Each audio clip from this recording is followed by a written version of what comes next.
इस जिह्वा से प्रभु का कीर्तन करो, राम जी का कीर्तन करो। दो ही शब्द बोल रहे, राम राम। यदि कीर्तन भी नहीं हुआ, जिह्वा साथ में आते और साथ में जाते।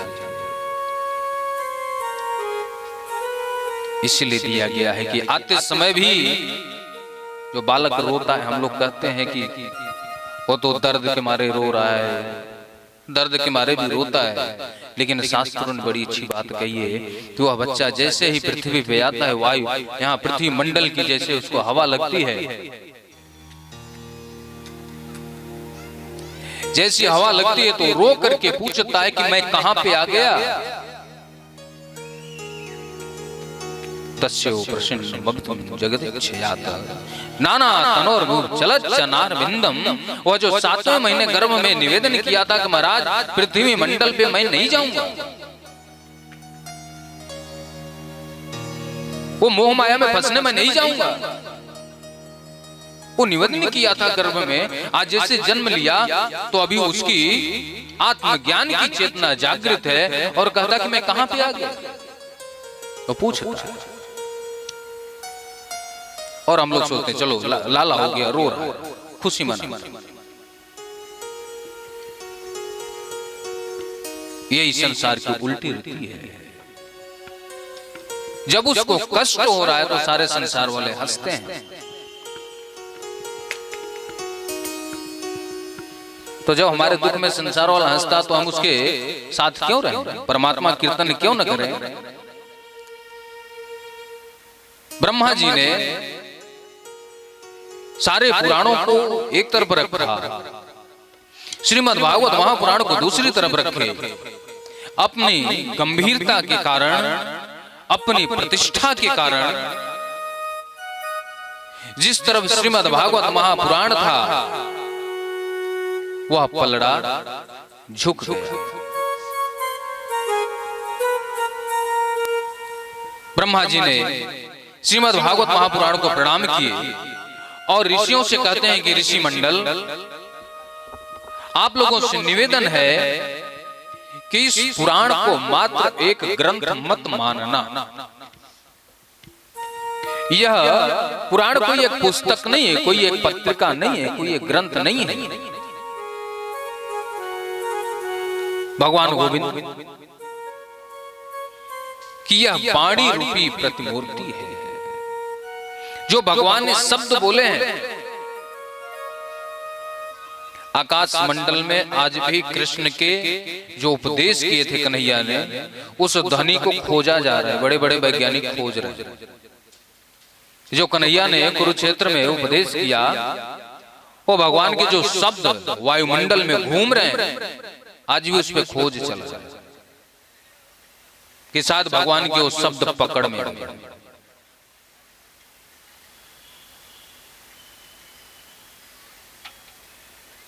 ब्रह्मा जी कहते हैं कि महापुराण को भगवान की वाणी रूपी प्रतिमूर्ति मान करके इनकी पूजा करना और साक्षात गोविंद ही मानना,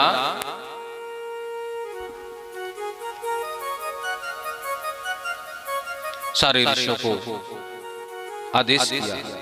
सूत जी महाराज कथा सुना रहे हैं ऋषि मंडलियों को। देव ऋषि नारद हैं,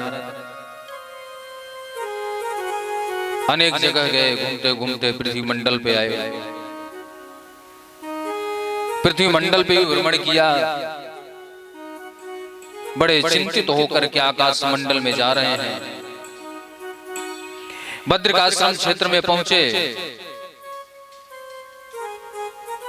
उधर से सनत कुमार आ रहे थे। देव ऋषि नारद को देखा, प्रसन्न चित्त रहने वाले हैं, हमेशा कीर्तन करने वाले हैं, जो भगवान का भजन करने वाला व्यक्ति है, उसके ललाट पे चिंता की रेखाएं दौड़ रही हैं।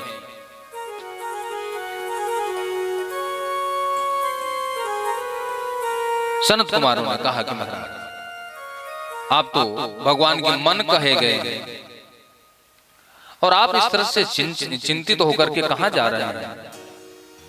आपको कौन सा दुख हो गया, किस दुख के कारण आप दुखी हैं? देव ऋषि नारद कहते हैं कि महाराज मैं थोड़ा बहुत नहीं, अत्यंत दुखी हूं। मैं अपने दुख का वर्णन नहीं कर सकता कि मैं कितना दुखी हूं, लेकिन अपने मेरा कोई पर्सनल दुख नहीं है। बोले फिर? किसी का सुख देख करके दुखी हो गए क्या? संसार में ही होता है, सामने वाला बढ़ रहा है तो उसको देख करके जलन होती। बताओ, हमारा तो एक ही छत का मकान, उसका 3 छत बन, तो क्या किसी के सुख को देख करके दुखी हो गए? बोले।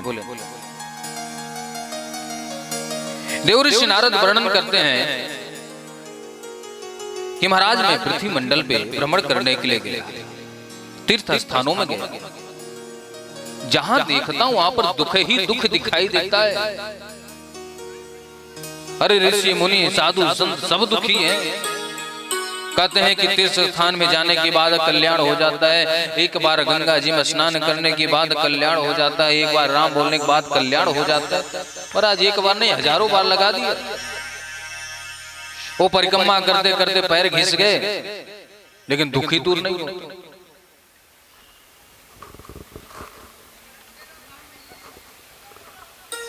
और महाराज पृथ्वी मंडल पे मैंने एक आश्चर्यचकित घटना को देखा।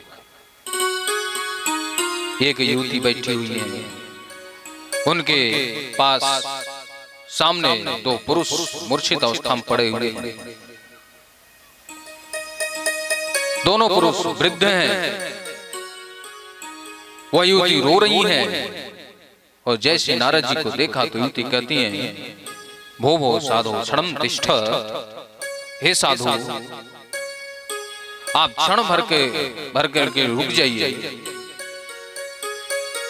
मैं सुनी हूं कि आपके साधु संतों के दर्शन से कल्याण हो जाता है, आप एक क्षण के लिए रुक जाइए, साथ मेरा भी कल्याण हो जाए। देवर्षि नारद कहते हैं, देवी आप कौन हो, और इस तरह से आपके सन्मुख 2 वृद्ध पुरुष कौन है, आप क्यों विलाप कर रहे हैं? वह युवती कहती हैं कि जो मेरे सामने 2 पुरुष हैं, हमारे 2 पुत्र हैं। एक ऐसी अजीब घटना, माँ युवा अवस्था में हो, बेटा वृद्ध हो जाए। महाराज हमारे दुख को दूर कीजिए।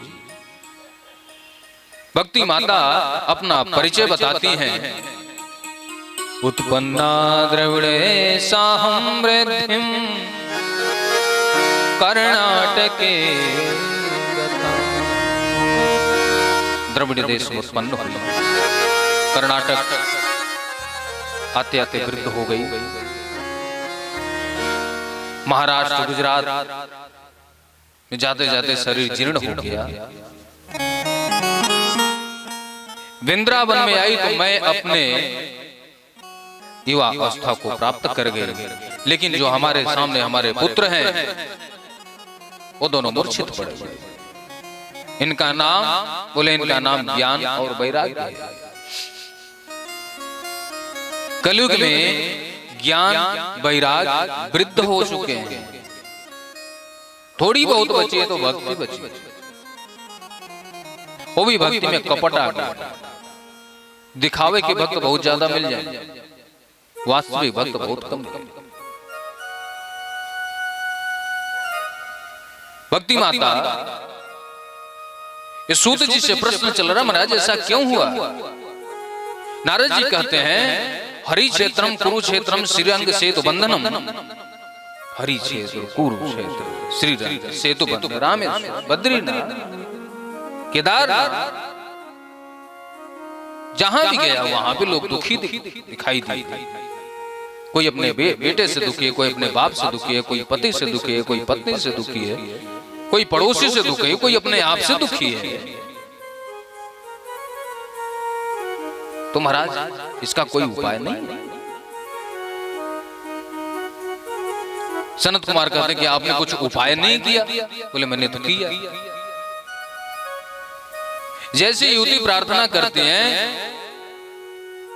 तो देवऋषि नारद गीता पाठैर मोर मोह, बार बार गीता का पाठ करते हैं, वेद पाठ करते हैं, जब तक उनके शब्द ज्ञान वैराग्य के कानों में गुंजित होते हैं तब तक तो वह चेतना में आते हैं, और जैसे शब्द बंद होते हैं तो फिर मूर्छित हो जाते हैं।